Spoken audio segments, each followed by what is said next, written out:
Assalamualaikum warahmatullahi wabarakatuh. Bismillahirrahmanirrahim. Alhamdulillahi rabbil alamin. Allahumma la nuhsi thana'an 'alaika anta kama asnaita 'ala nafsika. Falakal hamdu hatta tarda, walakal hamdu idza radita, walakal hamdu ba'da ridha. Allahumma fasalli wa sallim wa barik ala sayyidina Muhammadin habibi rabbil alamin imamil muttaqin sayyidina wa maulana Muhammadin sallallahu alaihi wa ala alihi wa sallama tasliman katsira. Subhanaka la ilma lana illa ma 'allamtana innaka antal alimul hakim. Amma ba'du. Para pemirsa kanal YouTube Kementerian Agama Kulon Progo yang berbahagia,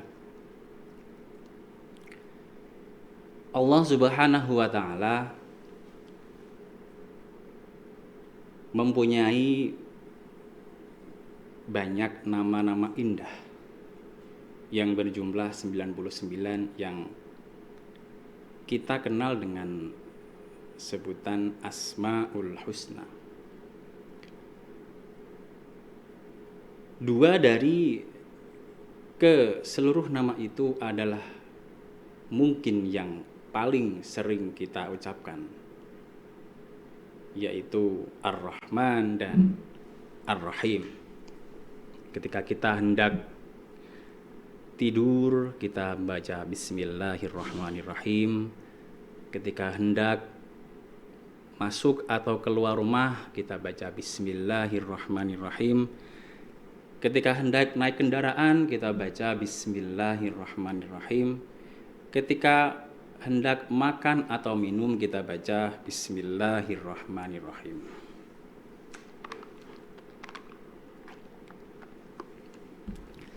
Bismillahirrahmanirrahim jika diartikan dengan bahasa Jawa kurang lebih sebagai berikut. Bismillahi kelawan nyebut asmane Gusti Allah. Ar-Rahmani zat kang moho welas asih ing dalem donya lan akhirat. Ar-Rahimi zat kang moho welas asih ing dalem akhirat bloko. Para pemirsa berbahagia, Rahman diartikan dengan sifat welas asihnya Allah Subhanahu wa taala kepada makhluknya di dunia dan akhirat. Di sini sifat ini berlaku untuk semua makhluk, baik itu yang berbuat baik ataukah yang tidak. Semua makhluknya Allah Subhanahu wa taala itu mendapatkan nikmat dari Allah Subhanahu wa taala. Kita ingat sebuah syair yang digubah oleh almarhum Gus Dur.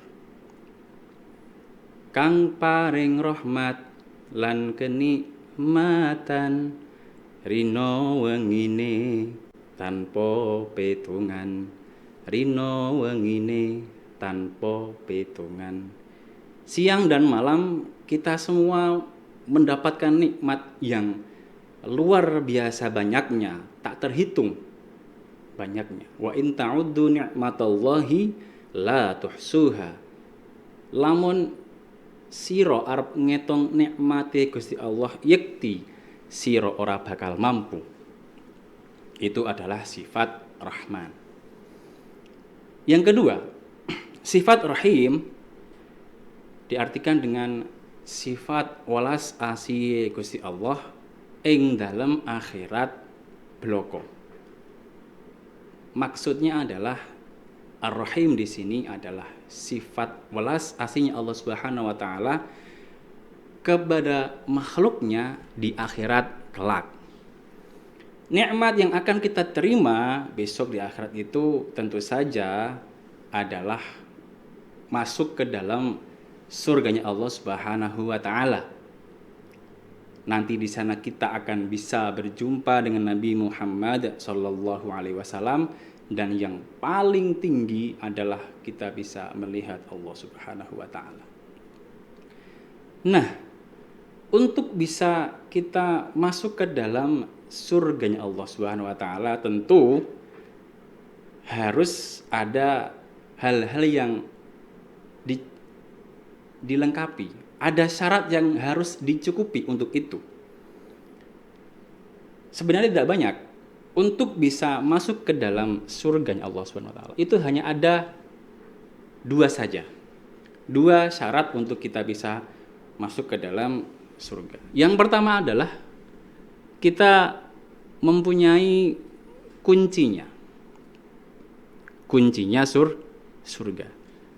Dalam sebuah lirik syair disebutkan Miftahul jannah la ilaha illallah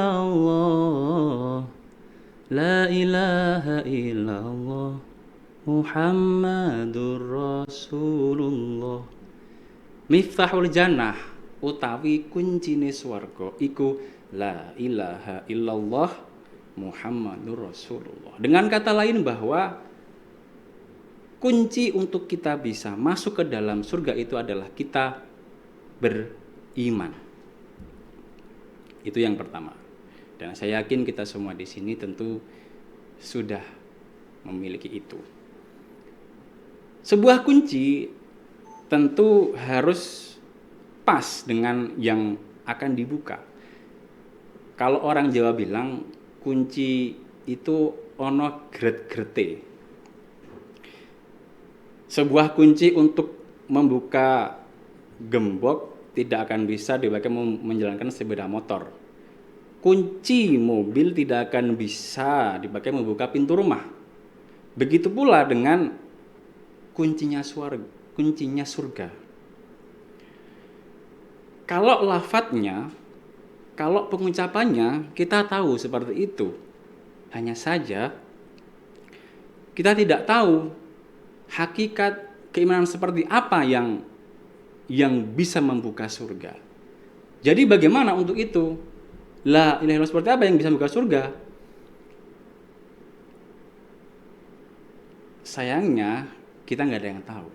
Dan untuk itu yang paling mudah adalah kita harus membawa sebanyak mungkin kunci untuk membuka pintu surga itu. Kita bawa saombyok kunci, nanti kita tinggal coba satu persatu. Masa iya kita bawa kunci banyak-banyak gak ada yang masuk? Kan gak mungkin. Untuk itulah maka selama kita masih diberikan kehidupan di dunia ini, marilah kita banyak zikir kepada Allah Subhanahu wa taala. Kita perbanyak kunci untuk nanti kita bisa mengakses pintu surga tersebut. Amin amin ya rabbal alamin. Para pemirsa yang berbahagia, syarat yang kedua untuk bisa masuk ke dalam surga adalah tidak mempunyai dosa. Surga itu diciptakan untuk bisa dinikmati oleh sesiapapun makhluknya Allah Subhanahu wa taala yang tidak memiliki dosa, karena surga itu tidak akan bisa dinikmati oleh siapapun yang punya dosa meskipun sedikit sekali. Kita ingat kisah Nabi Adam alaihi salam. Ketika beliau diciptakan oleh Allah, langsung ditempatkan ke dalam surga. Oleh Allah, Nabi Adam diberikan kebebasan untuk apapun. Hanya satu yang nggak boleh, yaitu untuk tidak mendekati sebuah pohon. Nah, yang kita tahu bahwa Nabi Adam bukan hanya mendekatinya, melainkan sampai memetik dan memakan buahnya. Seketika Nabi Adam alaihissalam terbuka auratnya dan langsung menutupinya dengan denan surga. Badat lahuma sau'atuhuma wa tafiqa yakhsifani alaihima min waraqil jannah. Kalau Nabi Adam saja yang kita tahu melakukan dosa sekecil itu, kemudian bisa menyebabkan beliau langsung diperintah oleh Allah keluar dari surga dan tinggal di bumi. Lalu kita yang sudah hidup di dunia dengan banyak dosa itu bagaimana? Tentu kita tidak akan bisa langsung bisa masuk dalam surga. Itulah mengapa jika ada bayi yang baru lahir kemudian meninggal dunia, maka itu akan langsung masuk dalam surga. Bukan karena bayi itu punya banyak amal, bukan.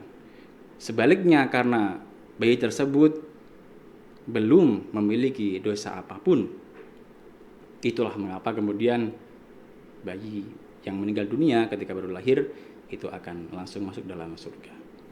Lalu bagaimana dengan kita semua yang sudah hidup sangat lama dan hidup dengan dosa yang banyak seperti ini? Allah Subhanahu wa taala mempunyai sebuah solusi untuk kita semua yang ketika semasa hidup punya banyak dosa dan na'udzubillah sampai kita dipanggil meninggal dunia itu belum sempat bertaubat. Ada sebuah tempat di mana Allah Subhanahu wa taala itu menciptakannya untuk orang-orang tersebut supaya bisa bersih dari dosa, yaitu adalah neraka. Sejatinya neraka itu bukanlah tempat siksa. Justru sebaliknya, neraka itu adalah salah satu dari wujud sifat rahimnya Allah Subhanahu wa taala kepada makhluknya yang semasa di dunia itu belum sempat bertaubat. Untuk bisa masuk dalam surga kan kita harus suci dari dosa. Maka kemudian sebelum itu harus dibersihkan di mana? Ditempatkan di neraka dulu. Ketika sudah bersih, barulah kita bisa masuk ke dalam surganya Allah Subhanahu wa taala.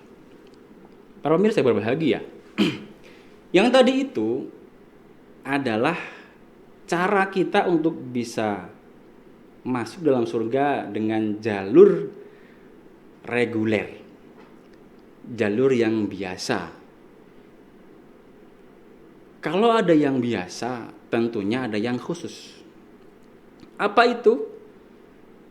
Nah, nanti di akhirat kelak kita semua tentu sangat mengharap syafaat dari Nabi Muhammad sallallahu alaihi wasallam. Sebesar apapun dosa kita, kalau kita mendapat syafaat Nabi Muhammad, tentu Allah akan memberikan ampunan kepada kita semua dan seketika kita akan masuk dalam surga. Lalu siapakah orang-orang yang beruntung mendapatkan syafaat itu? Mereka adalah orang-orang yang dicintai oleh Allah dan oleh Nabi Muhammad SAW. Lalu untuk kita bisa sampai kepada tahap itu, tentunya kita harus cinta dulu kepada Nabi Muhammad. Caranya bagaimana? Yang paling mudah adalah kita merasa gembira. Kita merasa bersyukur atas kelahiran Nabi Muhammad sallallahu alaihi wasallam. Sebuah kisah yang kita sudah sangat hafal. Abu Lahab, paman Nabi Muhammad sallallahu alaihi wasallam yang semasa hidupnya dihabiskan untuk membenci Nabi, yang bahkan sampai diabadikan oleh Allah Subhanahu wa taala dalam sebuah surat dalam Al-Qur'an. Jika Abu Lahab saja yang karena rasa gembiranya atas kelahiran keponakannya Nabi Muhammad sampai beliau memerdekakan budaya sendiri bernama Suwaibah, itu mendapatkan keringanan setiap hari Senin atas siksa diterima, kita sebagai umatnya yang selama hidup kita penuh dengan kecintaan kepada Nabi Muhammad SAW, insya Allah kita akan lebih optimis untuk bisa mendapat syafaat Nabi Muhammad SAW. Apalagi ini momentum yang sangat pas, kita memasuki bulan Rabiul Awal, bulan kelahiran Nabi Muhammad SAW, momentum yang sangat pas untuk kita bisa bergembira, bersukacita atas cinta kita pada Muhammad SAW dengan cara misalnya dengan kita membaca sholawat pada beliau. Semoga dengan kita semua mempunyai cinta yang besar kepada Nabi Muhammad SAW, kita akan digolongkan termasuk ke dalam orang-orang yang dicintai oleh Allah dan dicintai oleh Nabi Muhammad SAW, sehingga nanti kita beruntung bisa mendapat syafaat Nabi Muhammad dan pada akhirnya akan masuk ke dalam surganya Allah Subhanahu wa taala. Amin amin ya rabbal alamin. Wallahu a'lam bissawab. Terima kasih. Mungkin ini yang bisa saya sampaikan. Banyak salah dan kurangnya mohon maaf. Saya akhiri. Wallahul muwaffiq ila aqwamit thoriq. Assalamualaikum warahmatullahi wabarakatuh.